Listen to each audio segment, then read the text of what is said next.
वहां पर कोर्ट की तरफ से बगैर मस्जिद के जिम्मेदारों को कमेटी को सुने उन्होंने एक एक्स पार्टी ऑर्डर पास कर दिया, वो गलत है।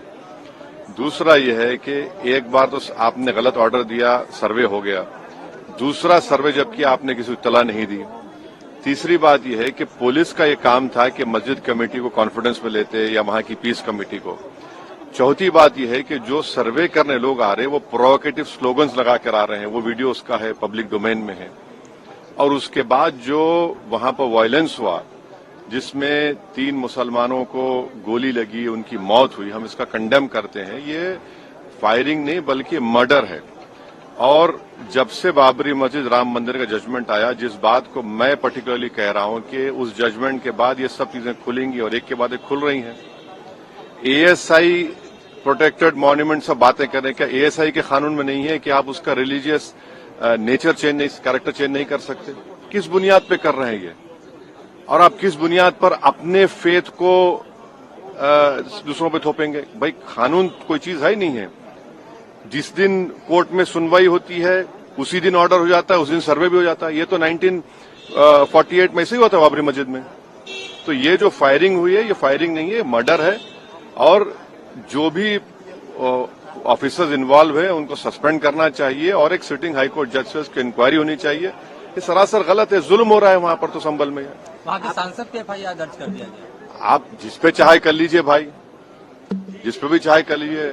जज आप, जूरी आप, सब आप, तो बचेगा क्या फिर? अब सर जेपीसी में आप लोगों ने समय मांगा है, क्या कहेंगे? जी, जैसा अभी आपने हमारे डेलीगेशन तरफ से बोला गया है, मैं उसको रिपीट करना नहीं चाहता। मगर स्पीकर साहब ने बड़ी इत्मीनान से हमारी पूरी जितने मेंबर्स 11 नॉन बीजेपी एमपीज गए थे उनकी बात को सुना। वो बोले कि इसके ऊपर कंसिडर करेंगे और हमको उम्मीद है कि ऑनरेबल स्पीकर साहब इसका टेन्योर बढ़ाएंगे। क्योंकि आप देखिए बंगाल नहीं गई कमेटी, बिहार हम लोग नहीं गए, उत्तर प्रदेश में शिया वक्फ की प्रॉपर्टीज को हमने नहीं देखा। तो ऐसे कई, दिल्ली के मंत्री को बुलाना है, ऐसे कई स्टेट्स है जहां पर कमेटी को जाना चाहिए। वो स्टेक होल्डर्स हैं, उनकी बात को सुनना बहुत जरूरी है।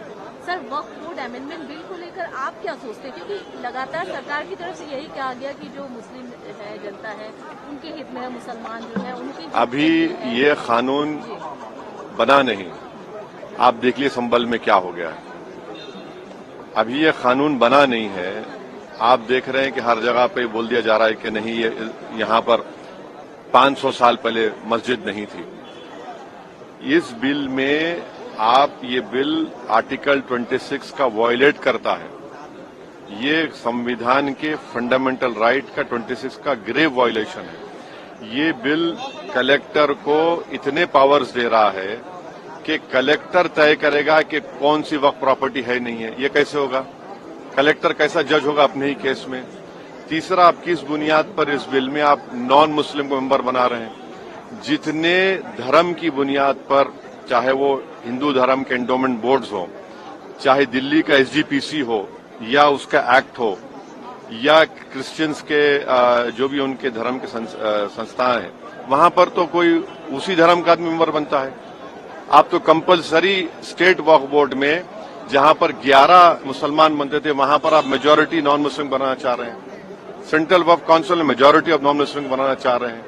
क्यों करना चाह रहे हैं आप? ये क्या मकसद है आपका?